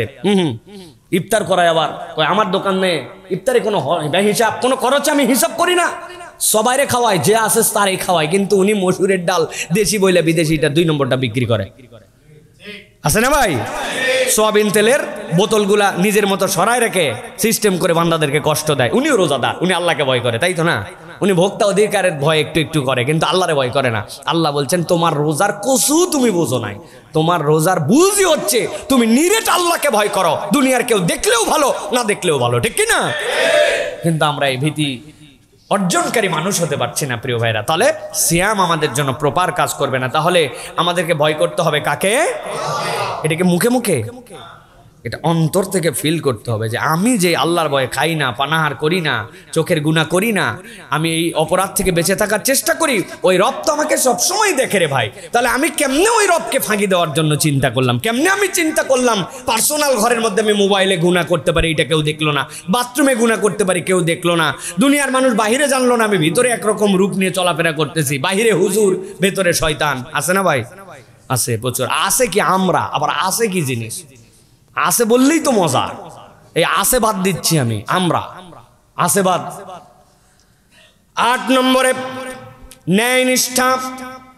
আল্লাহ রাব্বুল আমিন সূরা হুদ 112 নম্বর আয়াতে বলছে দুনিয়ার মানুষ আমি আল্লাহ দায়িত্ব দিচ্ছি, ফাস্তাকিম কামা উমিরতা ওয়ামান তাবা মাআকা ওয়ালা তাতগাউ ইন্নাহু বিমা তা'মালুনা বাসীর। আল্লাহ বলছেন ফাস্তাকিম কামা উমিরতা, আল্লাহ যেরকম ভাবে নির্দেশ দিয়েছেন তুমি ন্যায়ের উপরে সেরকম ভাবে থাকো। ওয়ামান তাবা মাআকা ওয়ালা তাতগাউ ইন্নাহু বিমা তা'মালুনা বাসীর। খবরদার আল্লাহর পথ থেকে কখনো তুমি ধৃষ্টতা দেখিয়ে উদ্ধত চরিত্র হয়ে তুমি বের হয়ে যেও না। জেনে রাখো তুমি যা করো সব আল্লাহ জানেন, সব রব্বুল আলামিন দেখেন। সাংঘাতিক আয়াত। ন্যায়নিষ্ঠ হওয়া জীবনের প্রত্যেকটা পর্যায়ে ন্যায়নিষ্ঠ হওয়া গুরুত্বপূর্ণ। আমি মনে করছি ন্যায়নিষ্ঠতার দায়িত্ব কেবল বোধহয় ওই যে জজ সাহেবের, তাই না? জজ সাহেবের না, প্রত্যেকের জীবনে ন্যায়নিষ্ঠতা আছে প্রিয় ভাইরা। আপনি ভেজা পা, আপনার ওযু করছেন, করে আপনি পরে মসজিদে আসছেন, আপনার স্যান্ডেলটা একটু পেছনে খুলছেন, খুলে আপনার ভেজা পা দিয়ে আরো 4 জনের স্যান্ডেল মারায়া, 4 জনের স্যান্ডেল চাপায়া চিন্তা করছেন কার স্যান্ডেল কি হয়েছে, আমি কে দেখছে তাই। আপনি ন্যায়নিষ্ঠ হতে পারেন নাই মানুষ হিসেবে এখনো। ছোট্ট পয়েন্ট কিন্তু মাথার মধ্যে ঢুকাই রাখেন, আপনি ন্যায়নিষ্ঠ হতে পারেন না। আপনি অপরকে কষ্ট দিছেন, আপনি যাওয়ার পরে স্যান্ডেলটা হাতে নিয়ে উপর থেকে ফালাই দিয়েছেন, ঠাস করে পড়ছে, ভিতরে একজন নামাজ পড়তেছিল, তার কষ্ট হয়েছে। আপনি এখনো ন্যায়নিষ্ঠ হতে পারেন নাই। আপনি কষ্ট দিচ্ছেন, আপনার বাড়ি 3 তলায়, আরেকজন 4 তলায়, আপনার চেয়ারটা আপনি আপনার ফ্লোর টাকা দিয়ে কিনছি, 1,25 লাখ টাকা দাম, 57,000 টাকা স্কোয়ার ফিট। আমি আমার প্লেটে কি করব না করব তোর কাছে হিসাব নেওয়া লাগবে না। দরজা লাগা দম করে দরজা লাগাই দিছে, রাত্রে 12টার সময় মশলা মারতেছে খ্যার খ্যার করে পুরা। আমার বাড়িতে আমি যা, আই ক্যান ডু এনিথিং, আপনি ভাবতেছেন জি না, আপনি এখনো ন্যায়নিষ্ঠ হতে পারেন না। ইসলাম ধর্মটা হচ্ছে একটা এটিকেটের, ইসলাম ধর্মটা হচ্ছে একটা ম্যানারের। আপনার সাথে ঝগড়া করতে আসছিল, তারপরে আপনি বলছেন আমি রোজাদার, ঝগড়া করবো না তোমার সাথে। আল্লাহ বলছেন তোমাকে যেই আল্লাহ এই ট্রেনিং দিল সেই বান্দা, তুমি ন্যায়নিষ্ঠ হতে পারো নাই, অপরকে কষ্ট দাও, অপরকে তুমি আরাম দাও না, অপরের হিসাব তুমি করো না। আল্লাহর কাছে আপনাকে হিসাব দেওয়া লাগবে। আপনি ফুলের গাছ একটা নিয়ে চলে আসছেন আপনার বারান্দায়, কে আপনারে আনতে বলছিল ফুলের গাছ? আপনি মনে করছেন এটা আমি পারবো, ও তো অর্থ সূত্র ছিল মাটিতে থাকবে, কিন্তু আপনি উঠাই নিয়ে আসছেন, পানি দেন না, পানি না দিয়ে আপনি মেরে ফেলছেন আপনার গাছটাকে। হ্যাঁ মিস্টেকলি হতে পারে, কিন্তু ইন্টেনশনালি ওটার কোনো গুরুত্ব নাই। আপনি ন্যায়নিষ্ঠ বান্দা হতে পারেন নাই, আপনি ন্যায়নিষ্ঠ এখনো হতে পারেন নাই। আপনার বাচ্চা আপনার বাড়িতে একজন কাজ করে, আপনি আপনার কষ্ট বোঝেন, আপনি টাকা দিয়ে তারে খাটায়, টাকা দিয়েই কেবল খাটান না, সেও একজন মানুষ। আপনি তার জন্য কতটুকু দয়ার হৃদয়ের মধ্যে লালন করেন। আমি মাঝে মাঝে বলি, আপনার বাচ্চাকে প্রত্যেক দিন দুধের স্বর উপরে হাঁড়ির থেকে তুলে আপনার বাসার কাজের মানুষটা উঠায় দেয়, কিন্তু ওরা জীবনে কোনোদিন আপনার মন চাইলো না যে তারে দেয়। আপনার রান প্রত্যেক দিন আপনার বাচ্চা খায়, আপনার কাজের মানুষের ভাগে কোনোদিন একদিন আপনার রান গেল না। সবাই এরকম নয়, কিন্তু এগুলো আমাদের মাথার মধ্যে মনে রাখতে হবে। ওরে সারা জীবন মাটিতে ফালায় রাখলেন, আর আপনি সারা জীবন খাটে থাকলেন। ফাঁকা খাট আছে আপনার বাড়িতে অন্য ঘরে, তারপরেও সে কোনোদিন উপরে উঠে শুইতে পারলো না। আপনি ন্যায়নিষ্ঠ হতে পারেন নাই। সাহাবীরা বলতেছেন, নবী বলছিলেন তুমি যা পড়ো তাকে তাই পড়াও, তুমি যা খাও তাকে তাই খাওয়াও। আব্দুল্লাহ ইবনে মাসউদের খাদেমকে দেখে অপররা ঘাবড়ায় গেছে, আরে কোনটা মালিক আর কোনটা গোলাম? বলে তুমি এরকম বলে, আমার নবী ওই দিন বলার পরের থেকে বাবা আমার থেকে ভালো ওরে দেই, কারণ আমি ফাঁসে যেতে পারি।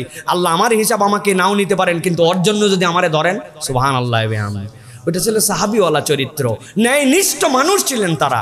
আর আমরা এখন ন্যায়ের আশপাশে নাই, আমরা কেমনে কত অন্যায় করতে পারবো আমরা সেইটার মধ্যে আছি। প্রিয় ভাইরা, রাস্তার মধ্যে বের করে পাইপটা রেখে দিচ্ছে, সরকারি জায়গা, পানি পড়ুক, রাস্তা ক্ষতি হোক, যা হোক, লোক যাক না যাক, এটা আমার কোনো ব্যাপার কিনা। আমি থাকি 10 তলায়, আমি কানটা খুসায়া ফালাই দিলাম কটন বাট, চলে গেল নিচে। আমি মনে করলাম আমি চিপসটা খাইয়া ফালাই দিলাম রাস্তার মধ্যে, খোসাটা ফালাই। আপনি ন্যায়নিষ্ঠ এখনো হতে পারেন নাই। আপনি হিসাব এবং বিবেচনা করেন, প্রত্যেকটা জায়গায় আমাদের ইহতিসাব করার জায়গা আছে। আমরা যদি হিসাব করে না চলি তাহলে এইটা আমাদের জন্য কোনো ফায়দা দিবে না। আল্লাহ এই জন্য বলছেন যে তোমাদের মধ্যে সিয়াম পালন করে ঈমানের সাথে সওয়াবের আশায়।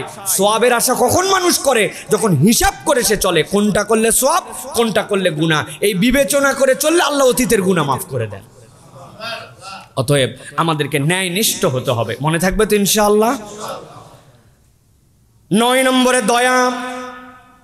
আল্লাহ রাব্বুল আলামিন সূরা ইসরার 24 নম্বর আয়াতের মধ্যে বলছেন, সব মুসলমান এই আয়াত কম বেশি জানে।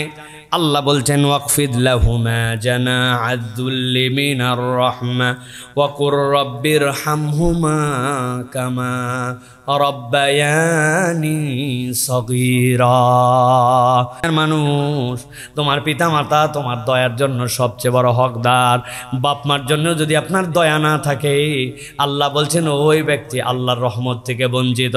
আল্লাহ বলছেন তুমি তাদের জন্য দয়া করো, তাদের জন্য তোমার ডানাগুলা বিছায় দাও, আর আল্লাহর কাছে দোয়া করো, রব্বিরহামহুমা কামা রব্বায়ানি সগীরা। ও আমার আল্লাহ, তারা আমার ক্ষেত্রে ছোটবেলায় যেরকম দয়া করেছেন, আপনি আমাকে ওই রকম ভাবে তাদের জন্য দয়ার এই দোয়াটা কবুল করে নেন। কি দয়া করেছেন আব্বা আম্মা, একবার যদি কল্পনা করেন, হৃদয় আপনার দিয়ে যদি ভাবেন, এই আধুনিক জেনারেশন, এই জেনারেশন আমি সব জায়গায় বলি এরা হচ্ছে ডায়াপার জেনারেশন, কিন্তু আমার মাকে আমি দেখেছি 7 দিন সূর্য ওঠে নাই, শীতকাল, কঠিন শীত, শৈত্যপ্রবাহ শুরু হয়ে গেছে। উত্তরবঙ্গের মানুষ আমরা, এমন শৈত্যপ্রবাহ, সূর্য নাই, কিচ্ছু নাই, পিঠা পিঠে আমাদের 7 ভাই বোন, ছোট 2টা ভাই, কাছাকাছি প্রায় 12-13 মাসের ছোট, 7 দিনের জন্য সূর্য ওঠে নাই। এখন তারা তো প্রস্রাব করে। আম্মাকে দেখছি চুলার উপরে কাঁথাগুলা কেমনে কেমনে যেন কষ্ট করে করে 5-7টা শুকায় নিয়েছে। শুকায় নেওয়ার পরে অর্ধেক রাত না যেতে যেতেই ডানের কাঁথা ভিজায় ফেলেছে, বামের কাঁথা 2টা ভিজায় ফেলেছে। বাড়ির সবাই ঘুমায় গেছিল, কিন্তু আম্মা ঘুমাতে পারে নাই। সন্তান যদি প্রস্রাব করে আর তার উপরে যদি থেকে যায় সারা রাত, সন্তান নিউমোনিয়া হয়ে যাবে, সন্তানের ঠান্ডা লেগে যাবে। ডানে ভিজাইছে, বামে নিছে, বামে ভিজাইছে, এরপরে বুকের মধ্যে নিছে, নিজের বুক ভিজে গেছে, তখন শাড়ির আঁচল দিয়ে বুক মুছে আবার সন্তানকে বুকের মধ্যে রেখেছে। তারপরেও সন্তানকে দূরে ঠেলে দেয় নাই। এক রাত যদি আমার মা আমার জন্য এই কষ্ট না করতো, আপনার আমার দুনিয়ায় টিকে থাকা হতো না। আল্লাহ রাব্বুল আলামিন বলছেন, এই তো তোমার মা, যেই মা যেই পিতা তোমার জন্য এত কষ্ট করেছে তুমি কল্পনা করতে পারো নাই। আমি আমার মাকে এখন পর্যন্ত কোনোদিন দেখি নাই। রান্না করার পরে মুরগির রানটা নিজের পাতে নিচে, এত বড় হয়ে গেছে আমরা, তারপরে আম্মা ওই মুরগির রানটা আমার প্লেটেই তুলে দিবে। আব্বার প্লেটের মধ্যে নিচ থেকে তরকারি দিয়ে দিছে। তরকারি দেওয়ার পরে হঠাৎ করে মুরগির কলিজিটা চলে গেছে। জীবনে কোনোদিন আব্বাকে খেতে দেখি নাই। কলিজিটা তুলে পাশে সন্তানের মুখে, না হলে খাওয়া শেষ হয়ে গেলে ডাক দিবে, আয় আব্বা আয়, মুখের মধ্যে কলিজিটা তুলে দিছে। ওই আব্বা ওই আম্মা এত কষ্ট করেছে আপনার আমার জন্য। আল্লাহ বলতেছেন, আমি আল্লাহ দায়িত্ব দিলাম, ওয়াকফিদলাহুমা জানা হাদ্দুল, তুই সন্তান যত বড়ই হয়ে যাস না কেন, তুই আসলে কিছুই বড় হতে পারিস নাই। তোর ওই বড় হওয়ার পেছনে তোর বাপ মা তোকে এই পর্যন্ত ধাক্কায় নিয়ে আসে, তুই তার জন্য তোর ডানাগুলা বিছায়ে দে। আর আল্লাহর কাছে দোয়া কর, আয় রব আমি তো কিছুই করতে পারি না, কিন্তু তারা আমার জন্য যেরকম দয়া করেছে, তুমি আল্লাহ রাব্বুল আলামিন আমার আব্বা আম্মার জন্য সেরকম দয়া করো। সুবহানাল্লাহ। আল্লাহ বলছেন, এই দয়া তোমাদের জন্য আল্লাহর পক্ষ থেকে দেওয়া দায়িত্ব, আল্লাহর পক্ষ থেকে দেওয়া নিয়ামত। আপনার অন্তরে যদি দয়া না থাকে, আপনার অন্তরে কিচ্ছু নাই। আমরা অনেক ক্ষেত্রে দয়াদ্র হই, কিন্তু আমরা আমাদের চুজ করে করে কার জন্য দয়া করবো আর কার জন্য দয়া করব না এটা হিসাব করি। আল্লাহ বলছেন, এই রমাদান তোমাকে দয়ার শিক্ষা দেয়। আল্লাহ বলছেন, সাবাকাত রহমাতি আলা গদাবি, আমি আল্লাহ নিজের রাগও আছে, নিজের রহমতও আছে, কিন্তু আমার রহমতকে আমার আযাবের উপরে আমি বিজয়ী করে দিয়েছি। সুবহানাল্লাহ। আল্লাহ রহমতকে আযাবের উপরে বিজয়ী করছেন কাদের জন্য? যাদের দিলে দয়া আছে তাদের জন্য। বলেন তো ভাই, এই রমাদানে সবার শেষে ঘুমায় কে? সবার আগে উঠে কে? আমরা কখনো হিসাব করলাম না। আমার মা, আপনার মা, আপনার স্ত্রী, আমার স্ত্রী, আপনার বোন, আমার বোন, সবার শেষে ঘুমায়। আপনি এশার নামাজ পড়ে এসেছেন, খেয়েছেন, দিয়েছেন, শুয়ে পড়েছেন, সেইগুলা পরিষ্কার করে সবগুলা ক্লিন করে তারপরে সে শুতে গেছে। শুতে শুতে সবার শেষ, সবার আগে উঠেছে কে? অ্যালার্ম দেওয়া আছে তার ঘড়িতে, উঠেছে, আবার খাবার রেডি করছে, আবার খাবার গরম করছে, খাবার রান্না করছে, সবগুলা ডাইনিং টেবিলে দিছে। দেওয়ার পরে আমরা ভিআইপি মুডে উঠলাম, উঠার পরে আমরা একটুখানি খেতে বসে গেলাম। খেতে বসে টসে আমরা খাওয়া দাওয়া শেষ করে হাত ধুইয়া টেবিল থেকে পর্যন্ত ওই প্লেটটা উঠাই না চলে গেলাম আমরা নামাজের জন্য। সে সবগুলো এগুলো গুছায়া রেখে টেখে গুছায়া ফ্রিজিং করে ডাইনিং টেবিল পরিষ্কার করে এরপরে বেচারি একটু সালাত আদায় করতে গেছে। আমি তো এরপরে ঘুমাই আছি, চাকরিতে যাব, বাকরিতে যাব, অথবা না থাকলে দীর্ঘ ঘুম। কিন্তু উনার বাড়িতে যদি দুগ্ধপোষ্য শিশু থাকে, ছোট শিশু থাকে, তাহলে আবার সবার আগে উনি উঠছে, কেননা সবাই রোজা আছে, তারে আবার খাওয়ানো লাগবে। এরপরে ওই বাচ্চার খাওয়ানো, তারপরে আবার সন্ধ্যা রাত্রের রান্না, আবার ইফতার রান্না, আবার তার জন্য শেষ রাত্রের রান্না। আপনি আমি তো মাগরিবের নামাজ পড়ে আসলাম, আসার পরে চিন্তা করছি সারা দিন রোজা ছিলাম, একটু ক্লান্তিতে গা এলায় দিয়া আমি একটু মোবাইলে ফেসবুক দেখতেছি, একটু ইউটিউব দেখতেছি, একটু টিভিতে খেলা দেখতেছি, আর উনি আবার আপনার আমার জন্য এসার পরের খাবার রান্না করতেছে। আপনি একটু হিসাব করেন, সবার থেকে বেশি কষ্ট করে আপনার আমার মা, আপনার আমার স্ত্রী, তাদের জন্য আমার ন্যূনতম কোনো দয়া নাই, ফিলিংস নাই, কৃতজ্ঞতা নাই। বউ থ্যাংক ইউ, তুমি এত সুন্দর একটা উপস্থাপন করেছো খাবার আমাদের জন্য, বউ তোমার প্রতি কৃতজ্ঞতা। চিন্তা করছে নাউজুবিল্লাহ, নিজের বউর আবার থ্যাংক ইউ দেয় কেমনে? এটা লজ্জা শরমের বিষয় আছে তো না ভাই? কেমনে? আল্লাহ রাসূল সাল্লাল্লাহু আলাইহি ওয়াসাল্লাম বলছে, মাল্লাম ইয়াশকুরিন নাস লাম ইয়াশকুরিল্লাহ। আপনি যদি বান্দার কৃতজ্ঞ না হন, আপনি আল্লাহর কৃতজ্ঞই হতে পারেন নাই। আপনি তাদের কোনো কাজ দেখতেই পান না, এটা তো ওদেরই কাজ, হ্যাঁ এটা করবে না তো কি করবে? শায়েখ আহমদুল্লাহর একটা কথা আমার দিলের মধ্যে লাগছে, আমি সব সময় এটা বলি, শায়েখ এটা খুব সুন্দর করে বলেন। এই আর বাপ মায়ের বাড়িতে রান্না বাড়া শিখছে, এর বাপের টাকায় বাপের খাওয়ায়, রান্না করে খাওয়ায় আপনারে। এর বাপ মায়ের টাকায় পড়ালেখা শিখছে, অক্ষর শিখেছে, জ্ঞান শিখেছে, পড়ালেখা করায় আপনার সন্তান রে ঘর গুছানো, কাপড় কাঁচা এর মায়ের কাছে শিখছে, এর বাড়িতে এর বাপের টাকায়, আর আপনার বাড়িতে এসে এই সার্ভিস দেয়, আর আপনি ন্যূনতম কৃতজ্ঞতায় তাকে একটু থ্যাংক ইউ বলেন না, তার এই কাজগুলোকে অ্যাপ্রিসিয়েটও করেন না। আপনি চিন্তা করেন এটা বান্দি নিয়ে আইছি, করবে না মানে? এর তো করার দায়িত্ব এইটা, এত সহজ নয়। যার দিলের মধ্যে দয়া নাই, কৃতজ্ঞতা নাই, আবার স্ত্রীর ও স্বামীর প্রতি কৃতজ্ঞতা থাকতে হবে। আপনি মনে করছেন আপনি তো কিছুই করেন না, সারাদিন বাইরে থাকেন, এই বেচারি তো কামাই করে, এই বেচারি রুজি করে, এই বেচারি রুজি করে বলে তোমাদের মুখে হাসি ফুটানোর জন্য রাত দিন এই পরিশ্রম করে, তার যেই কাজ করতে খুব ভালো লাগে এরকম নয়। স্বামীর এটার প্রতি তার কৃতজ্ঞতা আছে, স্বামীর প্রতি তার সন্তুষ্টি আছে, স্বামীর এই কাজের প্রতি তার মহাব্বত আছে, এবং স্ত্রীর প্রতি মহাব্বত আছে। ওয়াজআলনা বাইনাকুম মাওয়াদ্দাতাম ওয়া রাহমা, আল্লাহ বলছেন এইটার নাম ভালোবাসা। রমাদান এই মুয়াসাত শিখায়, এই ভালোবাসা শিখায়। আপনি মনে করছেন স্ত্রী কিছুই করে না, স্ত্রী মনে করছে স্বামী কিছুই করে না, দুইজনই আবার রোজাদার। আপনার রোজা কসু, আপনার রোজা কি 100 টাকা কেজি, তাও এত সস্তা মনে করেন না। এটাও এই কচু দিয়েও আর উদাহরণ দেওয়া যাবে না, এটা যে কি বলতে হবে আল্লাহ জানে, কেবল আমার জানা নাই। কিন্তু আমাদেরকে হিসাব শিখতে হবে, দয়াদ্র হতে হবে। পারবো ইনশাআল্লাহ? স্ত্রীকে যাই আজকে ধন্যবাদ দিতে পারবেন তো? বলবেন বেগুনি বানাইছো, লবণ টবণ কিছু ঠিক নাকি, ধন্যবাদ কিলাকিলি নাকি? ভাই বেচারি যে কষ্ট করে আপনি জানেন না, রান্না করে থাকার কষ্ট আছে, রোজার আগ মুহূর্ত পর্যন্ত কষ্ট আছে। কিচ্ছু না ভাই, দাঁড়ায় থাকে যে রান্না করতো, এইটার যে কষ্ট আছে। আমি তো ভালো রান্না করি, এই জন্য আমি জানি এগুলা। আল্লাহ আমাদেরকে বোঝার তৌফিক দান করেন। 10 নম্বরে আমাদের জন্য দয়ার পরে সত্যবাদিতা। আল্লাহ রাব্বুল আমিন বলছেন ইয়া আইয়ুহাল্লাযীনা আমানুত্তাকুল্লাহ ওয়া কুনু মা'আস সাদিকিন। সত্যবাদী হতে হবে। ইমানদার সত্যবাদী যদি না হয়, আর সত্য যারা বান তাদের সাথে যদি সম্পর্ক না রাখে, সে কখনো ট্র্যাকে থাকতে পারবে না। কোথায় থাকতে পারবে না? আপনার গাড়ি সঠিক চলবে না আপনি যদি সত্যবাদীর সাথে সম্পর্ক না রাখেন। আপনার সম্পর্ক ফ্রড, 2 নম্বর, চিটিং, বাটপার, ওইগুলোর সাথে আপনার সম্পর্ক। বিড়িখোর, গাঁজাখোর, যেটা ইসলাম পছন্দ করে না, কথাবার্তা বাজে কথা বলে, ঘুরলে ফিরলে মোবাইলে বাজে মহিলার কথা আলোচনা করে। আল্লাহ বলছেন কুনু মা'আস সাদিকিন, সত্যবাদীর সাথে তুমি সম্পর্কিত হও। সাদিকিন মানে কেবল মুখ দিয়ে সত্য কথা বলে এটা না। সবচেয়ে বড় সত্য কোনটা? আল্লাহর বিধানকে স্বীকার করে নাই, আল্লাহ যা বলেছেন সেটা মানে, ওই সত্যবাদী। দুনিয়াতে অনেক সত্যবাদী আপনি দেখতে পাবেন, নামাজ কালাম কিচ্ছু নেই, এই সত্যবাদী সেই সত্যবাদী নয়, ওটা পার্ট অফ সত্যবাদী। আর মূল সত্যবাদীকে যে আল্লাহ এবং আল্লাহর বিধানকে মেনে নিছে, সে হচ্ছে সত্যায়ন করেছে। অতএব প্রিয় ভাইয়েরা, বাজে মানুষের সাথে ঘুরবো, বাজে সংস্রব বাদ দেই নাই। আবার আমি মনে করতেছি আমি সিয়ামকারী, আমার সিয়াম হচ্ছে না। প্রিয় ভাইয়েরা, সিয়াম আমাকে শিখাচ্ছে যে আপনাকে সত্যবাদীর সাথে সম্পর্কশীল হতে হবে। পারবো তো ইনশাআল্লাহ? আমরা এই ক্ষেত্রেও চালাক আছি। আমরা বলি হুজুর দুনিয়াটার অবস্থা বড়ই খারাপ, ভালো মানুষ আর নাই। আরে আফসোস মুরব্বীর, ভালো মানুষ আর নাই। আমি বললাম চাচা ভালো মানুষ নাই বুঝলাম, কিন্তু আপনি ভালো হলে সমস্যা কোথায়?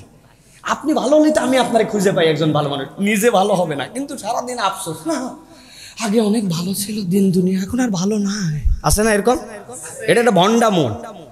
আপনি নিজে ভালো হই, আমি নিজে ভালো হই, তাহলেই তার একজন ভালো মানুষ খুঁজে পায়। আপনি খালি ভালো মানুষ খোঁজেন কেন? নিজে ভালো হতে মন চায় না কেন আপনার? আল্লাহ আমাদেরকে নিজেদেরকে ভালো হওয়ার তৌফিক দান করেন। 11 নম্বর, লজ্জা। ইমানদারদের জীবনের অন্যতম শ্রেষ্ঠ একটা গুণাগুণ। আল্লাহ রাব্বুল আমিন বলছেন কুল্লিল মুমিনিনা ইয়াকুদ্দু মিন আবসারিহিম ওয়া ইয়াহফাযু ফুরুজাহুম যালিকা আযকা লাহুম ইন্নাল্লাহা খাবীরুম বিমা ইয়াসনাউন। আল্লাহ বলছেন ইমানদারদেরকে দায়িত্ব দিলাম, চোখগুলো নামায় ফেলো আর তোমার লজ্জাস্থানকে হেফাজত করো। আল্লাহ বলছেন তুমি যদি 2টা কাজ করো, রব্বুল আলামিন বলতেছেন তোমাদের জন্য আল্লাহর পক্ষ থেকে নিয়ামত। অর্থাৎ ইমানদারের চরিত্র হবে লজ্জাশীল হওয়া। নারী কেবল পর্দা করবে এইটুকুই নয়, বরং একজন পুরুষের জন্য লজ্জাশীল হয়ে তার চোখের পর্দা আছে কিনা, আছে কিনা? আপনি বলতেছেন এলাকাটা একদম নষ্ট হয়ে গেল, আমি মোড়ের উপরে দাঁড়ায় দেখলাম প্রায় 20টা মেয়ে গেছে, এর মধ্যে 18টা মেয়েরই বুকে পর্দা, বুকে কাপড় নাই। উনি কত বড় আল্লাহর ওলি, চিন্তা করছেন আপনি? 20 মহিলার 18 জনের বুকে কাপড় নাই, উনি মোড়ের মধ্যে দাঁড়ায় গুনছে। তা আপনার এই চোখের পর্দা কই গেল ভাই? আমার মতো এরকম ঠোঁট কাটা করে কোদাল মার্কা আপনাকে কেউ বলবে না ভাই। আমি বোঝানোর জন্য আপনাকে এটা বলতেছি প্রিয় ভাইয়েরা। এই জন্য আমাদের নিজেদেরকে লজ্জাশীল হতে হবে প্রিয় ভাইয়েরা। লজ্জাশীল যদি না হয় আমরা বড় বিপদ। এই ক্ষেত্রে বড় বেশি বিষয় আছে। সেটি কি? যেমন খুশি আমি তেমন চলতে পারি, আমার শরীর আমার মতো চলতে পারি। একদল বেরোইছে না ভাই এরকম কথাবার্তা বলালো, হ্যাঁ আমার বিড়ি আমি খাইতে পারি, কোথায় খাবো আর কোথায় না খাবো তুমি বলার কে, তাই না প্রিয় ভাইরা? এটা কখনো সমাজ হতে পারে না। আপনি যদি এরকম কথাই বলেন তাহলে ইফটিজিং শব্দটাই তো আগে বাদ দেওয়া দরকার। মহিলা স্কুলের সামনে কোনো একটা ছেলে মন চাইছে তার, সে ল্যাংটা হয়ে দাঁড়ায় থাকলো, আপনি কি বারণ করতে পারবেন? অবশ্যই পারবেন। বলবেন না এটা তোমার ভদ্রতা নয়, এটা তোমার শালীনতা নয়, এটা একটা সমাজ। সমাজ মানে কি? আমরা সামাজিক জীব মানে কি? একজন আরেকজনের প্রতি নির্ভরশীল। কুত্তা সামাজিক জীব নয়। কুত্তার টেনশন করতে হয় না যে আমি পাত্র যেটাই খাবো ওটা চীনামাটির হবে না প্লাস্টিকের হবে, আমার পাত্রটা ভীমবার দিয়ে পরিষ্কার করা হবে নাকি অপরিষ্কার হবে, কুত্তার এই চিন্তা নাই। কিন্তু আপনার আমার চিন্তা আছে, আমার পাত্রটা আমাকে খেতে হবে, কিন্তু আমি পাত্র বানাতে পারি না, আরেকজন বানাতে পারে। যে পাত্রওয়ালা ও চিন্তা করে আমি নয় পাত্র বানাতে পারি, কিন্তু আমি তো আমার গায়ের জামা বানাতে পারি না, আরেকজন বানাতে পারে। একজন আরেকজনের প্রতি নির্ভরশীল।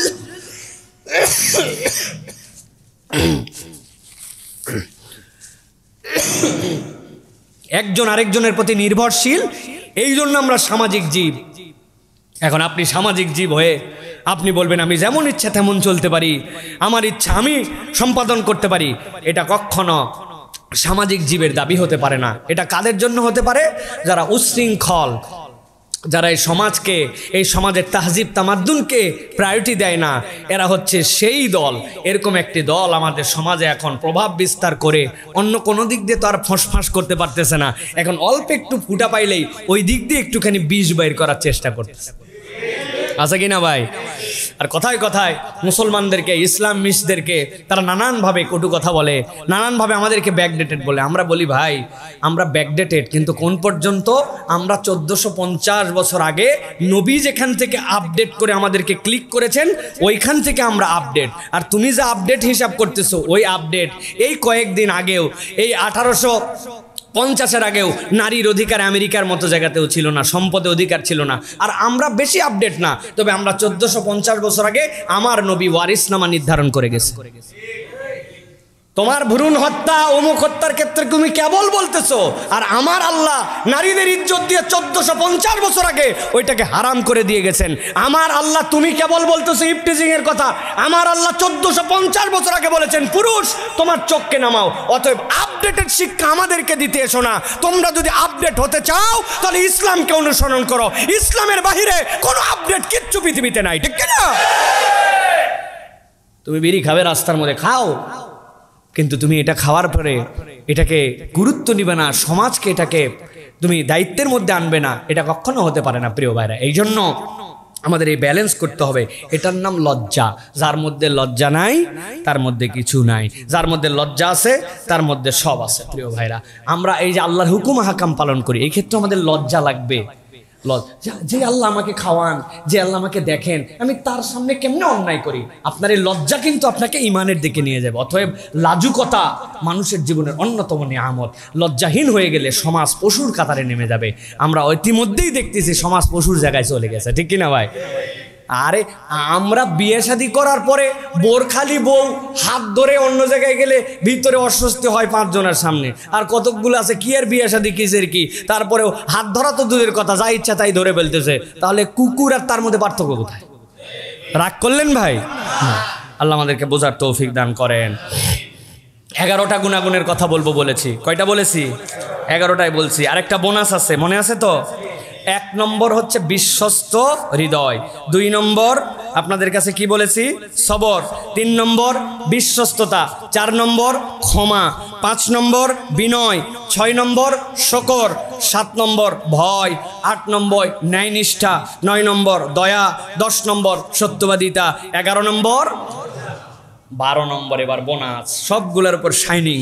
এইটা দিয়ে শাইন করে দিয়েছেন আল্লাহ রাব্বুল আমিন। আল্লাহ রাব্বুল আমিন বলছেন আল্লাযীনা ইউমিনুনা বিল গায়ব ওয়া ইউকিমুনাস সালাহ ওয়া মিম্মা রাযাকনাহুম ইউনফিকুন। আপনি আপনার সব গুনাহগুণের উপরে শাইন দিবেন কি দিয়ে? আল্লাহ বলছেন তুমি হবে সখী, তুমি হবে দানশীল। যেই ইমানদার দানশীল আল্লাহ তার সব ল্যাকিংস দূর করে আল্লাহ তার নিয়ামতগুলো তার জন্য দান করে দিবেন। সুবহানাল্লাহ। আল্লাহ রাব্বুল আমিন বলছেন আল্লাযীনা ইউনফিকুনা আমওয়ালাহুম বিল-লাইলি ওয়ান-নাহারি سرا وعلانية فلهم أجرهم عند ربهم ولا خوف عليهم ولا هم يحزنون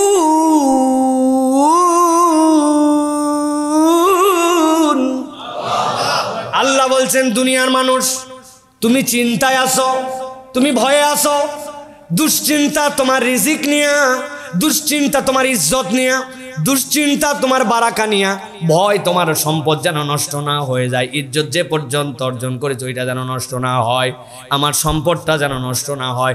আপনার যত দুশ্চিন্তার যত ভয়, আল্লাহ বলছেন আমি তোমার জন্য ঔষধ দিয়ে দিলাম। যেই মানুষেরা দিনে রাতে গোপনে প্রকাশ্যে সচ্ছলতা অসচ্ছলতায় দান করে, আল্লাহ বলছেন ফালা খাউফুন আলাইহিম ওয়ালা হুম ইয়াহজানুন, আমি আল্লাহ জিম্মাদার হলাম দুনিয়া আখিরাতে, তাদের কোনো ভয়ও নাই, তাদের কোনো দুশ্চিন্তাও নাই। সুবহানাল্লাহ, এক ঔষধে সব সেরে যাবে। আমাদের হকাররা বিক্রি করে না, যারা উঠলে বসতে পারেন না, বসলে উঠতে পারেন না, মাজায় ব্যথা টনটন করে, বাপরে মারে বলে চিল্লাচিল্লি করেন, একাত থেকে ওকাত ফিরতে, ওরে বাবা রে বাবা, পেটের পীড়া, মাথার ব্যথা, মাথাই খারাপ, এক ঔষধ সব আপনার জন্য ক্লিয়ার। এই যে আপনাকে সব ক্লিয়ার, আল্লাহ বলতেছেন আল্লাযীনা ইউনফিকুনা আমওয়ালাহুম, যারা দান করে দিনে রাতে প্রকাশ্যে গোপনে সচ্ছলতায় অসচ্ছলতায়, এক ওষুধের সব কাজ। আল্লাহ বলছেন তোমার কোনো দুশ্চিন্তাও নাই, তোমার কোনো ভয়ও নাই, সব দেখার দায়িত্ব আমার। আমরা কৃপণ, হার কৃপণ। এই জন্য আমি রমাদানে বলবো কেউ ফিরবে না খালি হাতে। এই রমাদানে আপনার প্ল্যান হবে এইটা, আপনার কাছে সবসময় খুচরা টাকা, সবসময় আপনার প্রস্তুতিতে আপনার কাছে থাকবে। কেউ একজন চাইছে আম্মা সাইলা ফালা তানহার, কি জন্য চাইছে, কেন চাইছে, কি দিব না দিব, নানান কথাবার্তা। আমার দেখার সুযোগ নাই, আমার কাছে চাইছে আমি দিয়ে দিছি। শুধুমাত্র মাদকাসক্ত, শুধুমাত্র নেশাখোর প্রমাণিত যদি হয় তাহলে আমি একে দিব না। তাছাড়া যে চাইছে আমার কোনোভাবে মিস নাই, আমার পকেটে 10 টাকা খুচরা আছে, 5 টাকা আছে, পকেটে আছে, টাকা আছে, যেমনে হোক চাইছে দিয়ে দিছি। আল্লাহ রাব্বুল আলামিন বলছেন আমার বান্দা যখন ছোট ছোট করে দেয়, আমি আল্লাহ তখন তাকে থোক থোক থোক থোক করে দেই। অতএব আল্লাহর কাছ থেকে পেতে হইলে আল্লাহ রাব্বুল আলামিনের জন্য দিতে হবে। আমরা যদি এই কয়টি গুণাগুণ আমাদের জীবনে নিতে পারি, ইনশাআল্লাহ আল্লাহ রাব্বুল আলামিন দুনিয়া আখিরাতকে সুন্দর করে, আমাদের রমাদানকে অপূর্ব করে আমাদেরকে জান্নাতের জন্য নিয়ে নেবেন। বলেন আল্লাহুম্মা আমিন। আল্লাহ আমাদের সকলের এই কথাগুলি শুনে আমল করার তৌফিক দান করেন। ওয়া মা তৌফিক ইল্লা বিল্লাহ। 2-3টা প্রশ্ন আসছে, আজকে দীর্ঘ হয়ে গেছে, যদিও রমাদানের জন্য একটু দীর্ঘ হলো, আমি ঘড়ি দেখতে